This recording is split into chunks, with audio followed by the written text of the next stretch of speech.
It wasn't my phone that woke me up, but my wife.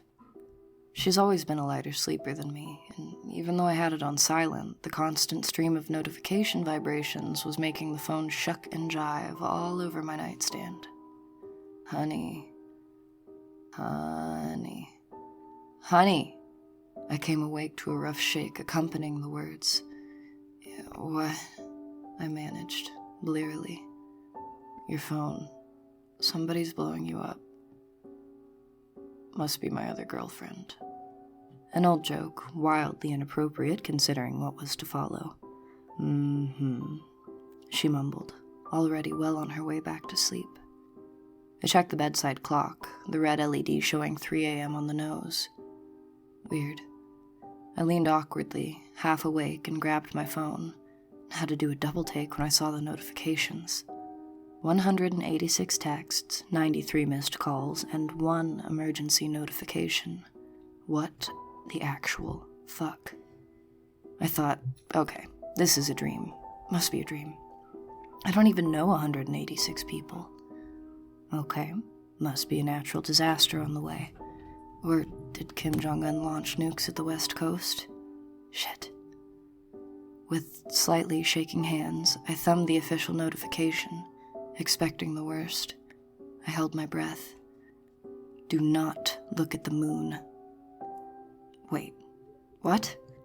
The feeling of surreal vertigo intensified. The logical part of my brain was continuing to insist that this must be a dream. Must be a dream. Must be. Shut up. Shut up. Shut up. I whispered to myself, climbing out of bed. I was awake now, fully, rigidly awake, and so I decided to take my phone to the living room to investigate further. Plopping down on the couch, I started scrolling through texts. Curiouser and curiouser, I mumbled to myself, looking at the texts. None of them from numbers I recognized, some of them not even from phone numbers. Entries from numbers with only 8 digits, or 6 or 2.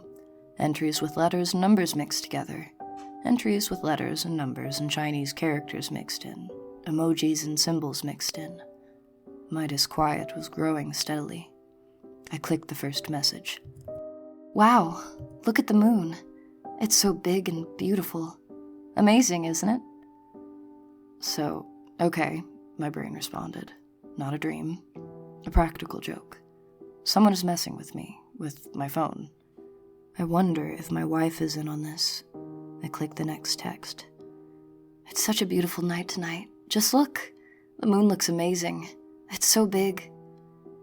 Look at the moon. Wow, it looks so cool. Look, honey. Something about the honey sent a chill up my spine. My wife, shaking me awake, popped back into my mind, unbidden. Look at that moon out over the water, honey. It looks so huge, so close to the horizon. Why does it do that? It's such a beautiful night, honey. Look. Wow, the moon looks awesome. And as I was reading these, I realized I could hear a voice speaking the words. Quietly, like they were coming from very far away. Repeating, looping over each other, blurring, speeding up, slowing down, warping. Look at the moon, go outside.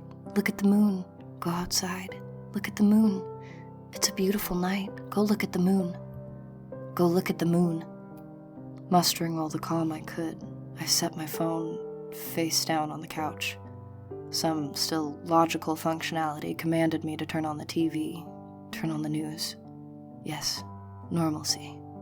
Emergency broadcast system. Yes, that's a good idea.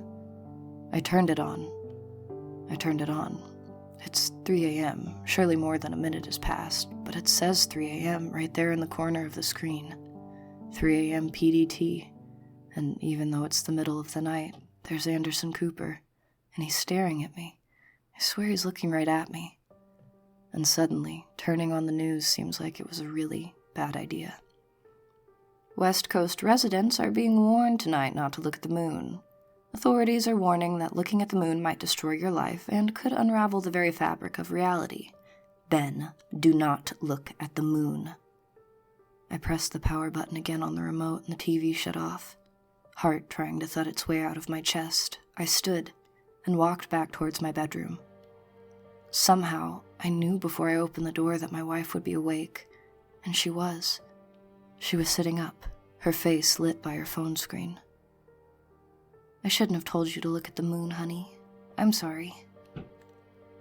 "Wait, what? Are you in on this too? What is going on?" She looked down and started crying. "I'm sorry, honey. I'm so sorry." I rushed over and sat down hard on the bed, right in front of her. "Sorry for what?" I demanded, panic seizing control of me as I grabbed her shoulders.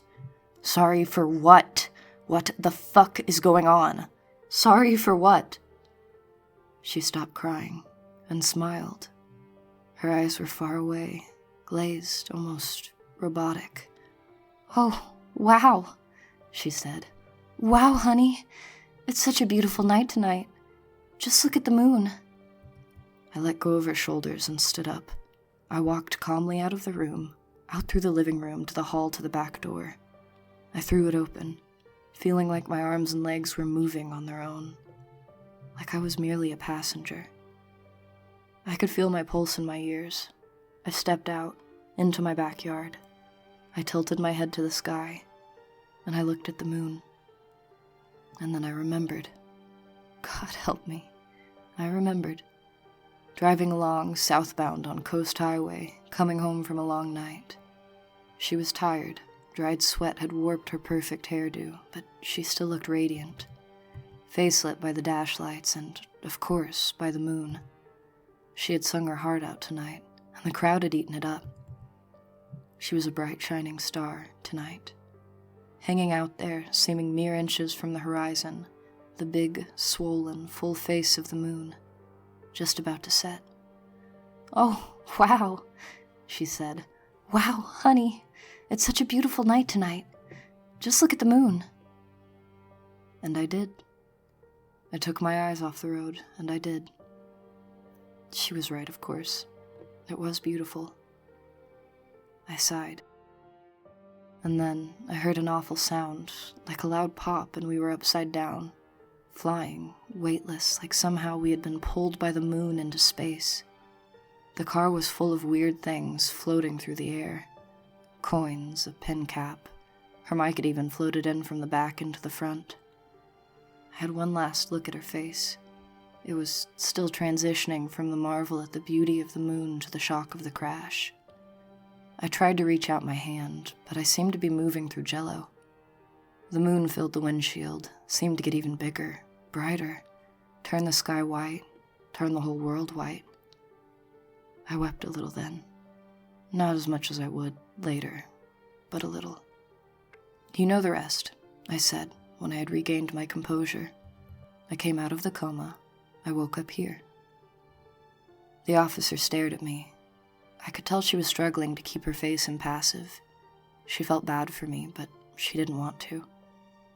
"I'm sorry for your loss," she said, looking down at her notepad. She hadn't taken down a single word of it. "Can you tell me how much you had to drink that night?" I sighed again. Could I? No, not really. Quite a few. Too fucking many. "No," I answered. "No, I don't think I can." She nodded. "You're going to need a lawyer when you're ready to get out of here, I mean." I looked down at my broken body, just a mess of wires and tubes and casts. "Yeah," was all I could muster. She stood and walked toward the door of my hospital room.